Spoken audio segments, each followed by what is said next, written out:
President Obama has given us a lot of reasons not to vote to re-elect him, but on Tuesday night at that town hall debate at Hofstra University, he gave us many more, but none was quite as powerful and, in my mind, revealing about the type of man our president is as this thing. Well, here's what happened.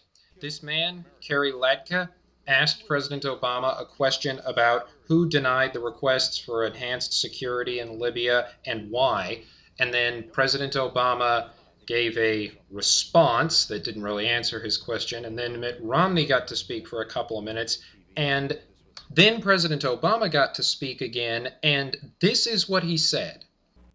The day after the attack, Governor, I stood in the Rose Garden, and I told the American people and the world that we were going to find out exactly what happened, that this was an act of terror, and I also said that we're going to hunt down those who committed this crime.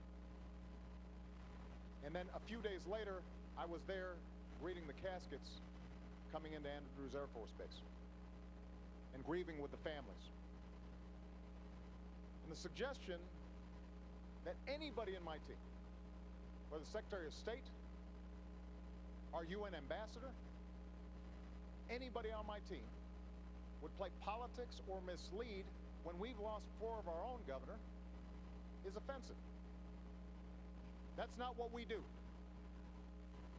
That's not what I do as president. That's not what I do as commander-in-chief. Now, as soon as I saw that, I was fuming mad, because that was the moment I became certain that Barack Obama does not deserve our respect. Because in that moment, President Obama struck me as a very small, very petty man who was anything but presidential. The way he conducted himself, what he said and how he said it right there in that moment was so unbecoming his high office.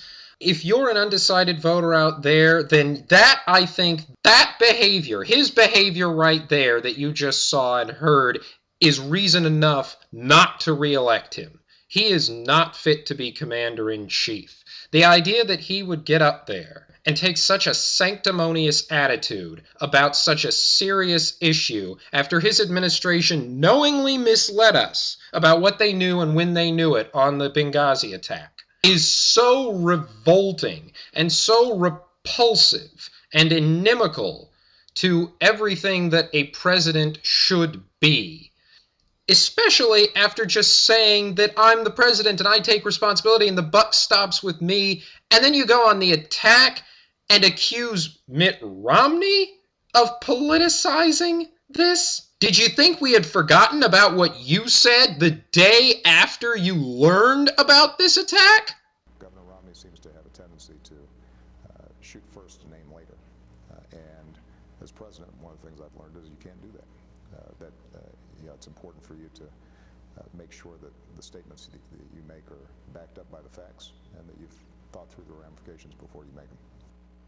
That's the guy who accuses Mitt Romney of politicizing this.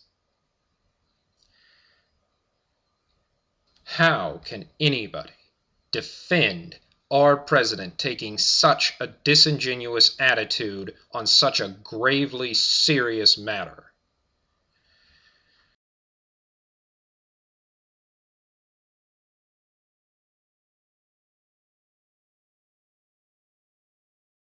That will have to suffice for now. I thought this deserved a video all its own, so I'll cover other moments from the debate in separate videos.